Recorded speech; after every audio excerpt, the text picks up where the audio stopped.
बोलो कार्तिक महात्म की जय। गोविंद जय जय गोपाल जय जय राधा रमन हरि गोविंद जय जय राधा रमन हरि गोविंद जय। एक समय नारद जी श्री व्यास जी से पूछने लगे कि हे व्यास जी, गृहस्थाश्रम सब आश्रम उत्तम क्यों माना गया है? सब तब व्यास जी ने कहा, जैसे सब नदियाँ समुद्र में आश्रय पाती हैं और सब जीव माता का आश्रय पाकर ही जीवित रहते हैं। 6 प्रकार के भिक्षुक, ब्रह्मचारी, सन्यासी, विद्यार्थी, गुरु पूजक, यात्री तथा जीविका रहित ये सब गृहस्थों का ही आश्रय पाते हैं।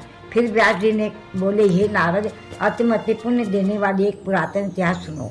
उत्तानपाद राजा का पुत्र उत्तम था, जो बड़ा बलवान और मदिरा पीने वाला था। उसने बहुला नाम वाली स्त्री के साथ विवाह किया। राजा रानी दोनों यति प्रेम के साथ रहने लगे। एक समय राजा ने वेश्या का नृत्य देखते हुए मदिरा पान किया और रानी को भी मदिरा पान के लिए कहा, परंतु रानी ने उसका कहना नहीं माना। इस पर राजा ने क्रोधित होकर उसे अनुचरों को आज्ञा दी कि वह रानी को किसी निर्जन वन में छोड़ आए। तत्पश्चात राजा रानी के वियोग में दुखी रहने लगा। दुखी हुआ, मगर उसने दूसरा विवाह नहीं किया और प्रजा का पुत्र के समान पालन करने लगा। एक दिन एक ब्राह्मण राजा के पास आकर कहने लगा, हे राजन, कोई मेरी स्त्री का अपहरण करके ले गया है। उसके वियोग में मैं अति दुखित हूँ, इसलिए तुम उसे ढूंढ कर लाओ। राजा कहने लगा कि महाराज, मैं नहीं जानता कि आपकी स्त्री कौन, किधर और कहाँ ले गया है, अतः मैं आपकी स्त्री को कैसे ढूंढ कर ला सकता हूँ? ब्राह्मण कहने लगा, राजन, 6ठा भाग लेकर आप प्रजा के रक्षक हैं। मेरी स्त्री घर में सो रही थी, वहाँ से उसे कोई हर कर ले गया। अब आपका कर्तव्य है कि आप उसे कहीं से भी ढूंढ कर लाए। तब राजा ने कहा, विप्र, मैंने तुम्हारी स्त्री को कभी देखा तक नहीं, वह कैसे स्वभाव और रूप वाली है? तब ब्राह्मण बोला, वह महर्षि यद्यपि कठोर वचन बोलने वाली, करूपा, काले रंग की तथा कर्कशा स्वभाव वाली है, परंतु मैं उसकी कोई निंदा नहीं करता, क्योंकि वह मेरी पत्नी अर्थात अर्धांगिनी है। तब राजा कहने लगा कि जब तुम्हारी स्त्री ऐसी कुरूपा और कुरु स्वभाव वाली है, तो तुम उसे लेकर क्या करोगे? मैं तो सुंदर और कल्याणकारी दूसरी से लाकर दे सकता हूँ। ब्राह्मण कहने लगा, हे राजन, मेरी स्त्री मेरे धर्म और कर्म की अर्धांगिनी है, उसकी रक्षा करना मेरा परम धर्म है। जो अपनी स्त्री की रक्षा नहीं करता, उसके वर्ण संकर संतान उत्पन्न होती है और उसके पितर नरकवासी होते हैं। जो मनुष्य वेश्यागामी होता है, उसका कल्याण नहीं होता। जो मनुष्य ऋतु काल के पश्चात अपनी स्त्री से भोग नहीं करता, उसके पितर 1 मास तक उसके रुधिर में तैरते हैं। राजा अपने साथ से लेकर रथ पर सवार हुआ, चारों घूम फिर उस स्त्री को खोजने लगा। कुछ जाकर उसने एक आश्रम देखा। वहाँ पर एक महान तेजस्वी ऋषि कुशा के आश्रम पर विराजमान थे। राजा को देखकर उस ऋषि ने राजा को कोई आदर सत्कार नहीं किया और बोला, मैं जानता तुम राजा उत्तानपाद के पुत्र हो, वह तुम यहाँ किस कारण आए हो?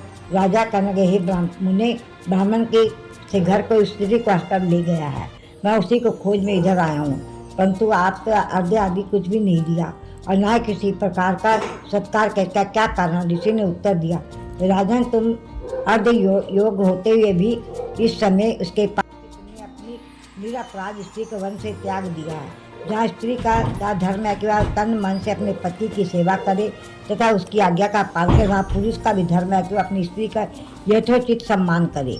और जिस घर में स्त्रियों का मान होता है, वहाँ पर देवता का वास होता है। जहाँ स्त्रियों का अनादर होता है, वहाँ कभी सुख शांति नहीं रह सकती। इतनी सुन राजा लज्जा युक्त से पूछने लगा, तो भगवान, आप भूत, भविष्य और वर्तमान तीनों काल के जानने वाले हो, इसलिए कृपा करके बता लाइए कि ब्राह्मण की स्त्री को कौन अपहरण कर ले गया है। ऋषि कहने लगा कि राजन, अदिति का पुत्र बालक नामक राक्षस ब्राह्मणी को उत्तला वर्त वन में हरकर ले गया है। सो जाओ और उसको ढूंढ कर ब्राह्मण का सहयोग करा। राजा ने मुनि को प्रणाम किया, अपने रथ पर सवार कर मुनि के बताए मार्ग पर जाकर उत्तला पर्वत पर वन में जा पहुंचा। वहां जाकर देखा कि एक स्त्री बिल्व फल खा रही है। जैसे ब्राह्मण ने बताया, जैसा ही उसका रंग रूप देखकर राजा ने उसे पहचान लिया और कहा कि कल्याणी, तुम कौन हो? इस वन में कैसे आई हो? ब्राह्मणी बोली, मैं अतिरात ब्राह्मण की पुत्री और विलास पुत्र की स्त्री हूँ। मैं अपने घर में अकेली सो रही थी, बालक नाम का वाला राक्षस मुझको हरकर यहाँ ले आया है। यहाँ पर ले आया। यहाँ लाने के बाद ना तो उसने किसी बात का कष्ट दिया और ना ही मेरा सतीत्व नष्ट करने की चेष्टा की। इतना होने पर भी मैं यहाँ। राजा ने कही, ब्राह्मणी, वह राक्षस कहाँ गया है? मुझको तुम्हारे पति ने ढूंढने के लिए भेजा है। ब्राह्मणी ने कहा, वो इस वन में अमुक स्थान गया। तब राजा ने ब्राह्मणी के बताए हुए स्थान पर जाकर राक्षस को देखा। राजा को देखकर राक्षस उसके पैरों के पर गिर पड़ा। कहने लगा कि राजा मुझे क्या आज्ञा है? राजा ने कहा कि निशाचर, तू उस ब्राह्मणी को क्यों लेकर आया है? राक्षस कहने लगा कि राजन, जो हुआ सो हुआ। अब आप मुझे जो भी आज्ञा देंगे मैं प्रसन्नतापूर्वक उसको पालन करूंगा। तब राजा ने कहा कि निशाचर, यदि तू इस साथ विवाह करना चाहता है तो देख, यह अत्यंत कुरूप है। यदि खाने का इरादा है तो वैसा का है। राक्षस कहने लगा, राजन, मेरे घर में अनेक अप्सराएं हैं, उनको छोड़कर मैं कभी किसी के साथ भोग की इच्छा नहीं की। मैं मांस भी नहीं खाता। मैं तो केवल पूर्व जन्म के पापों का प्रायश्चित कर रहा हूँ। ये ब्राह्मणी का पति राक्षसों को मारने का मंत्र जानता है। कहते जब वह यज्ञ का उद्यान ग्रहण करने के लिए जाते हैं तो वह हमको वहाँ से भगा देता है, क्योंकि सब यज्ञों का वही आचार्य बनता है। इसी कारण ब्राह्मण को दुखी करने के लिए मैं उसकी स्त्री को हाथ लाया हूँ, क्योंकि बिना स्त्री के पुरुष कर्म का अधिकारी नहीं होता। वह सुनकर राजा विचार किया कि राक्षस भी हमारी ही निंदा करता है। मुनि ने भी हमको आज्ञा योग नहीं समझा। राजा अपने मन में ऐसा विचार ही रहा था कि राक्षस कहने का कि राजन, मैं आपके प्रत्येक आज्ञा का पालन करूंगा। इतना कह हाथ जोड़ कर खड़ा हो गया। राजा ने कहा, निशाचर, तुम इस ब्राह्मणी को इसके घर छोड़ आओ, और जब हम याद करें तब हमारे पास आना। राजा की आज्ञा पाते ही राक्षस ब्राह्मणी को उसके घर छोड़ने चला गया। तब राजा सोचने लगे कि मैंने अपने दोस्त स्त्री को घर से निकाल दिया। अब ऐसा कौन सा पुण्य कर्म करो जिससे पाप दूर हो। तब राजा पुनः उन्हीं मुनि के पास गया। उसने अपना कर्तव्य पूछा। मुनि ने कहा, राजन, पुरुष के लिए स्त्री धर्म, अर्थ, काम और मोक्ष सभी कुछ देने वाली है। स्त्री के बिना पुरुष को श्लोक तथा परलोक कहीं पर भी सुख नहीं मिल सकता। स्त्री चाहे कैसी खोटे स्वभाव वाली, मूर्ख, करूपा, रोगी और दरिद्री क्यों ना, पुरुष को उसका सम्मान करना ही चाहिए। राजा कहने लगा, हे मुने, मैंने अपनी निर्दोष एवं पतिव्रता स्त्री को बिना अपराध त्याग दिया। अब मैं क्या करूं? तब मुनि ने कहा कि राजन, तुम्हारी स्त्री को सता पाप नाम के नाग ने वन में घूमते देखा, वह उसको पाताल लोक ले गया है। उस नाग की नंदा नाम वाली एक कन्या है, उसे अपने घर में उसको छिपा रखा है। यह सुन राजा वहां से अपने घर आया। अब ब्राह्मण की स्त्री अपने घर में देखकर बहुत प्रसन्न हुआ। तत्पश्चात राजा ने बालक नामक राक्षस को याद किया। वह तुरंत ही राजा के पास आकर उपस्थित हो गया। बालक को देख राजा ने उसे पाताल लोक में अपनी स्त्री को लाने का आदेश दिया। उसके बाद वह राक्षस पाताल लोक गया। वहाँ से राजा की स्त्री को लाकर उसको सौंप दी।